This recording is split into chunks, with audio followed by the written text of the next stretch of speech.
Welcome to my show. I'm a guest here. Her name is Aliesha Embleton. Mrs. Aliesha, how are you doing, ma? I'm great, thank you. How about yourself? I'm fine. Thank you very much, Mrs. Aliesha. Thank you so much for the opportunity, Mrs. Aliesha. Firstly, you are an author. You are also a childhood development coach. Can you please, Mrs. Aliesha, discuss more about yourself and how you are doing currently now, Mrs. Aliesha? Yeah, look, of course, thank you. So yes, like you mentioned, I have written a book. It's called From Seed to Sapling. I and it was a great success. It won an award last year for best nonfiction book, which was wonderful, and was an Amazon #1 bestseller. I do work with families and children in helping to support the child development. So a lot of my work focuses on three particular pillars. So I focus around resilience, authenticity, and the third pillar is something that I call entrepreneurial spirit. Now, this is not necessarily about starting a business. Entrepreneurial spirit is about the mindset and the way in which these kids approach the world around them. So it's things like critical thinking, problem solving, that healthy relationship with failure, all of these sorts of things. And so, yes, I work with them to help develop these skills, both directly with the kids, but also with the parents in helping them provide that guidance and support in how can they support these kids that are growing up in their world. Honestly speaking, that is very beautiful. And congratulations on your book, which is the new best-selling. And also, I would like to also dive to that book, Mrs. Alicia. Can you please discuss more on the book From Seeds to Sapling? And do you also have more book you are planning to write in the coming future, Mrs. Alicia? But I would love to discuss the book. It's something that came to me a little while back, and is it's something that I'm just really passionate about, and it really started showing up for me in seeing the various different children that are in my world. So friends' kids, my step kids, just all of these different children that were in and amongst the space that I was in, and seeing them navigate through the what is called middle childhood. So it's ages 6 to 12, roughly, and the unique time frame that is in their development. Um, you know, it, During this stage of life, they're no longer little kids anymore, but they're also not teens yet. That they're kind of in this bridging world between the two. And because of that, they have really unique challenges, really unique needs. There's a really unique approach that we can bring to child development so that they are then ready to face those adolescence years. And what the book does is it talks about these three pillars that I work with and bringing some practical insights and practical tips and guidance for parents in how can they bring this into their kids' world. So it's got a number of different strategies and tips and tools and all sorts of different things. There's a quiz in there. There's all sorts of stuff to be able to help these parents with some practical information and in a way that makes sense. We can go around reading all up about resilience and growth mindset and all of these sorts of things, but it's bringing all of those sorts of key things down into a really nice, easy to digest read that is it's clear, it's concise, it makes sense, and it's practical. That's really what I wanted to create for these parents. And all of the feedback so far has been very much aligned with that, which is great because it means that I've been able to really achieve what I wanted to achieve with the book. Um, and to your other question, is there going to be another one? There certainly will. I don't know when, but I've got a number of different topics that I would love to write another book on. So there will be more to come in the coming years. Definitely be expressing that. That's just the beauty of books sometimes. Assisting parents in this type of time that we are even currently in childhood time is very important. And also guiding them in the right path they need to be to know how to groom this child. 6 to 12 is a age that they are not kids and they are also not yet mature, which is very important. And I myself, I used to believe that 6 to 12 is just like the best time one can have to, there's nothing they are thinking about, they just that is where, that's maturity starts to come in. Those situation they have that time is what is going to, drive when they mature. So, those time are really more fun. When someone is mature, it's always tough. Reality comes. So it's just the truth, but you have to just accept it. Thank you so much for the insights, Mrs. Alicia. I would like to dive to the point of childhood as a childhood development coach. So I would like to dive to the crucial mindsets when it comes to what child really need in our today environment. So what do you think are the most crucial mindsets children need today to grow to resilient and adaptable adults, Mrs. Alicia? Look, it's a really big question, that one. I love that question because that's something that every parent is thinking of. What is the most crucial thing that I need to be focusing on? How can I best help serve these kids that I'm raising to be able to help, as you say, resilient and adaptable adults? And and I think that we often tell kids to be strong, but what they really need is the mindset that it is okay to struggle. It is okay to reflect. It is okay to then come back stronger because of that. That's actually what true resilience is. It is facing that there is going to be a struggle. It's taking the moment to pause and actually reflect on what you're learning from that, and then to implement that so that you are in a better position at the other side of that adversity. And resilience is the foundation of all of the work that I do. And in my opinion, a really critical foundation, just full stop, in everything that we develop. But I think where we are missing the point with so many things that so many conversations that happen around resilience is that resilience alone is not enough. We actually need to be developing more in these kids. Authenticity and this entrepreneurial spirit that I talk about, these actually help kids to adapt. They help them to lead with integrity. You know, these are these are what we actually need from that adaptable adult perspective, what you were just talking about.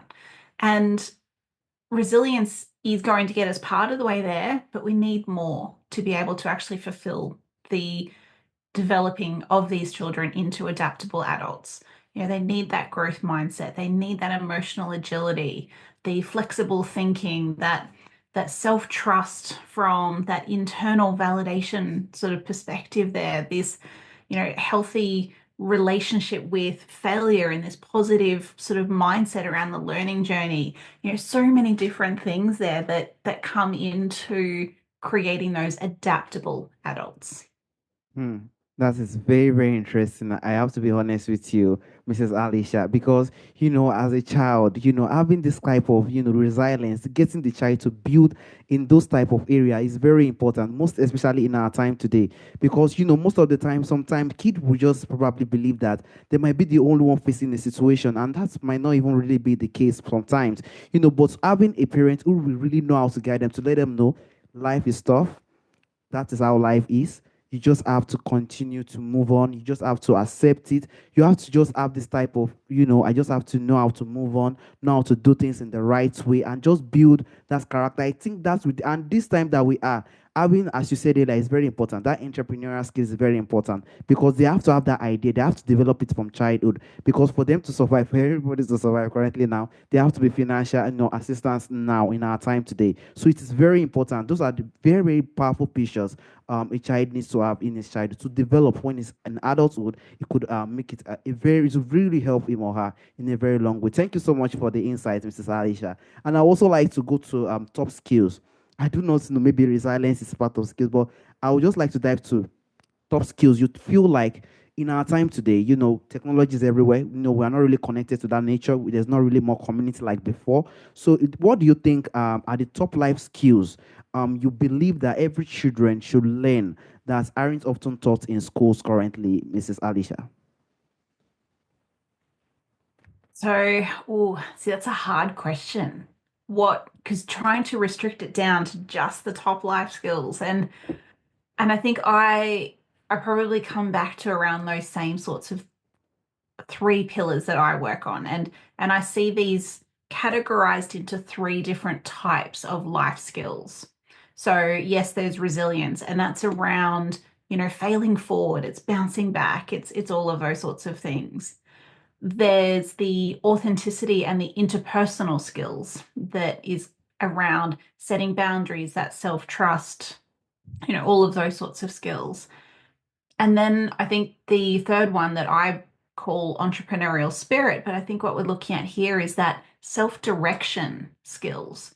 So that critical thinking, decision making based on values, that ability to be independent and really sort of driving forward with things. But I think what your question actually raises for me is also the differing viewpoints that people hold on who is actually responsible for developing these life skills. It's quite a controversial point at the moment. Is it the schools that are meant to be developing this? Is it the parents? Who should be responsible for developing these key life skills that we're talking about here? And I, I guess I pose a question, is it the schools? Is it the parents? Is there actually this third group, like a specialist group who actually focus on life skills in child development as their area of expertise and that they bring this learning to this next generation? I think this is all very much a big point of question at this point in time. There's a lot of conversations happening and a lot of um, you know differing perspectives on this point, and I think it's a really unique moment where we're trying to work out that exact answer, and what does that look like. I think that we have all of these incredible specialist teachers out there, these incredible art teachers, these science teachers, like all of these amazing specialties in what we're teaching children. I think the piece that we need to add to this is that specialist teacher for life skills. So, and actually bring in this specialist who can support that child development around these sorts of areas. Yeah, it's very, very interesting. I completely agree with you. That is the big question currently, to be honest with you, because if there is, and that is one of the big opportunities in our time today, because these kids definitely needs a very, very good skills, probably a very top skill that would definitely be important. Despite the tools that we have right at the front of us currently, they have to be, skills that they have to develop during that time. So definitely, it's just the right question. Who should be in charge of it? Is it the parents? Is it the school? I think it's a very big question that we definitely have answer when it comes to the time in the coming future. Honestly speaking, so I sincerely thank you for that insight, Mrs. Adisha. I would also like to dive to the point of creativity. Creativity is very powerful. One of the most powerful thing that is very important in our time today is creativity, because when the creativity is there, then everything probably also follows in its own ways. So what do you think, what role do you feel like creativity also play in preparing children for careers that may not even exist yet in our time currently, Mrs. Alisha? But I think creativity is a survival skill in a world where automation is rising. As you say, there are a whole bunch of careers that don't currently exist that will be in the new world. Um, and I guess what we need to remember is that creativity is not something that can be outsourced. It's not something that we could automate. That is where it is such a survival skill. Being able to bring that creativity is a critical life skill. It's not fluff. It's really critical there.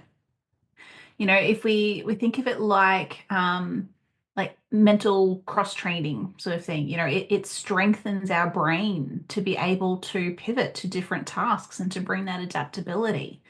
It's really building that critical thinking and those problem solving muscles that we need in no matter what career it is. Because there are a whole bunch of careers that won't exist today that these kids are going to be doing. So, what is the one thing that we could do to help set them up for that? And that is to nurture and to strengthen this muscle of creativity as that sort of key for innovation and things. Because these future careers are going to demand adaptability, and creativity really is that original birthplace of that original thought.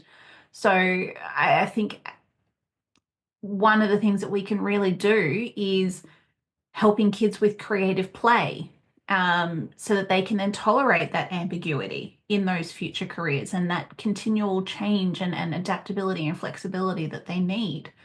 Because this is going to be essential for so many situations that they're going to face in life, both career and otherwise.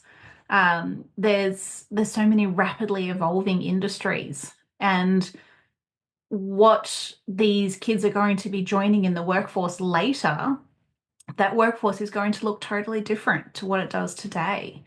And I think this creativity piece is so critical for that, because it really connects that imagination with the action here. So, the question of, well, what if becomes, well, let's try it.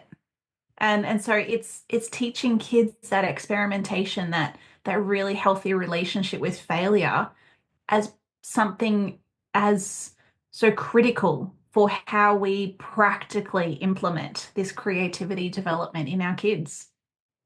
I completely agree with you, Mrs. Alicia. Honestly speaking, creativity is one of the most important things. Many things that are not, existing currently are going to definitely be existing in the coming future.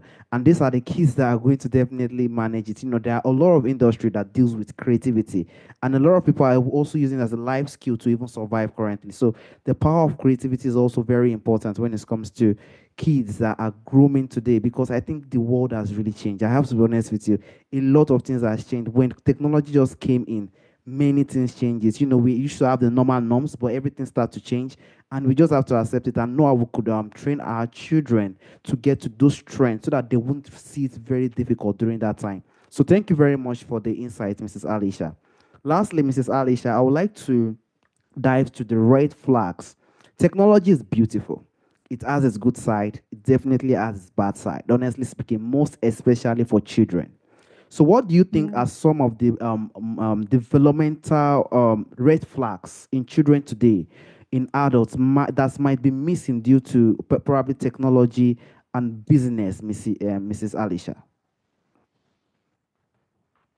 Um, Look, I think that sometimes, I think sometimes what might look like laziness for kids, for example, that might actually be a, a hidden anxiety. And, by the same token, what looks like disinterest, that might actually be emotional overload.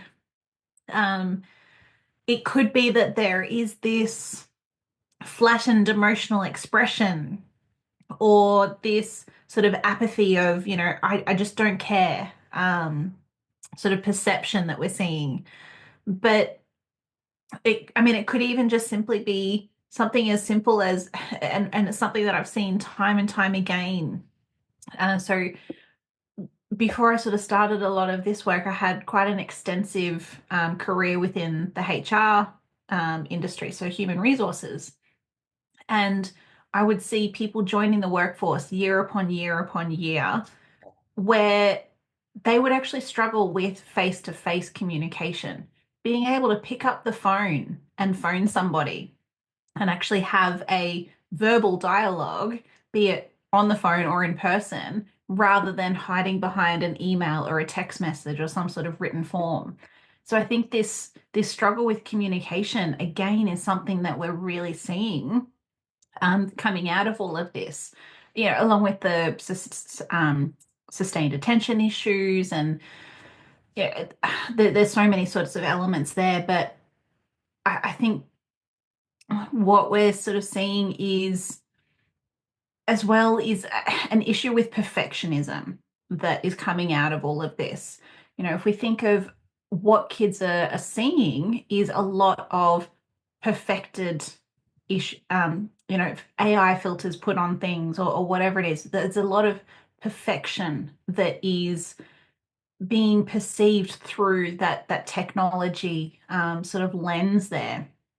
And so it then creates this sense of needing to be perfect, needing to have this high achievement, rather than this sense that failure is okay and it's part of the learning journey and it's going to give us so much. So I think there are a lot of developmental red flags, but perfectionism is one thing to look out for, because it is typically masked as some sort of high achievement, but it's a really big flag for us to be looking at.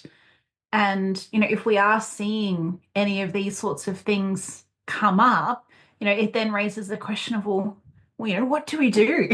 And I think in that moment, it's inviting connection, instead of trying to push for productivity, instead of trying to, keep pushing forward for a certain outcome, invite the connection. So come to a conversation, and it might be something as simple as, well, you seem a little flat today. Want to have a bit of a walk and let's have a chat.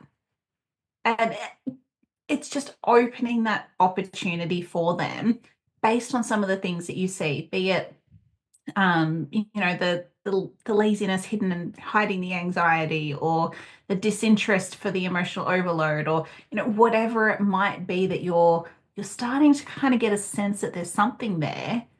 Open the connection opportunity.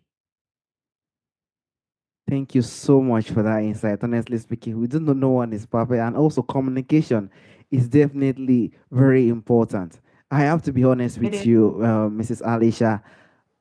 The children that are coming in the next generation, I do not know how it's going to look like, because during our time, during the past, we do know community exists. Our time currently is very tough. Even as a young guy, I know it's very tough currently. And now the ones that are coming now, I think the trend is going to be of just trying to just get to wait. Like that's why I really love what you are doing, to just train these children to develop this kind of some characters that will definitely help them, because when they get to the reality of life, it's going to just be something, and people they will definitely feel. Many kids will feel like they are the only one facing it. That's why we have suicidal rates increasing. We have a lot of things really happening. A lot of children going into the bad groups. A lot of things, going on due to the issues that are going on. So the way we could train our children to just understand the perspective and the right way to live, so that they can have a very joyful life. This life is very beautiful. If you know how to just use it, honestly speaking, and to develop it in a way to also help other people who are also trying to do other great things is very beautiful. And that is the beauty of what you're doing. So also sincerely thank you for that, Mrs. Alicia. Lastly, Mrs. Alicia, there's a question I normally ask during the end of the show. From the forefathers, from our ancestors, there are a lot of beautiful things that do exist during our forefathers' time that is missing in our time today. If there is anyone or anything you would like to bring back to our time today, Mrs. Alicia, what do you think that thing will be, Mrs. Alicia? So I think it's a play-based childhood that we need to bring back. All of that time where they just get to be free, be creative, to, really support their problem solving through play, having that time to just simply bring that imagination and that creativity and that play-based opportunity. We need to bring that back. The kids nowadays have got such a scheduled life. They're so busy and full in their calendars the whole time. And when they're not off doing some sort of scheduled activity, they're sitting on their devices then. And so it's just providing that free time where kids nowadays will sit there turning around going, well, I'm bored. But they didn't before. They knew how to have that creative, play-based sort of time frame. And that I think is what we need to bring back. Completely agree. We definitely need to bring it back. I used to remember when I was still young. That during that time, there's no yet really new technology. There's nothing like technology. There was just this little small phones. And during that time, everybody would come outside. We would play together. We would do a lot of things. Those really happen. And sometimes when I just see the ones that currently in this time, I'll be like, you guys are really missing a lot. In my own time, it was really fun. There's a lot of everybody will come together, fun. Everybody will just have this kind of engaging, and I think that thing is very important to come back. I think it gives the joy, it gives the valueness of the life we are into. This life is really free. When we're connected to nature, it's beautiful. It's just the type of reality that we have currently that made it to be like this. So definitely it's something that we definitely need to bring back. We don't want a boring life. Honestly, we want a life that is really more interesting and will make the world to be more valuable in its own way. I want to also use this opportunity, Mrs. Alicia, to sincerely thank you for the opportunity and the time you've given to me to speak on this childhood area. Thank you so much, Mrs. Alicia. Oh, look, thank you, Timmy. It's been wonderful having this discussion. I think there's been so many, great questions that you've posed, which has then created so many other points of conversation for us. So it's been wonderful to have this chat. So thank you. All right. Have a wonderful day, Mrs. Alicia. Bye bye. Thank you. Bye.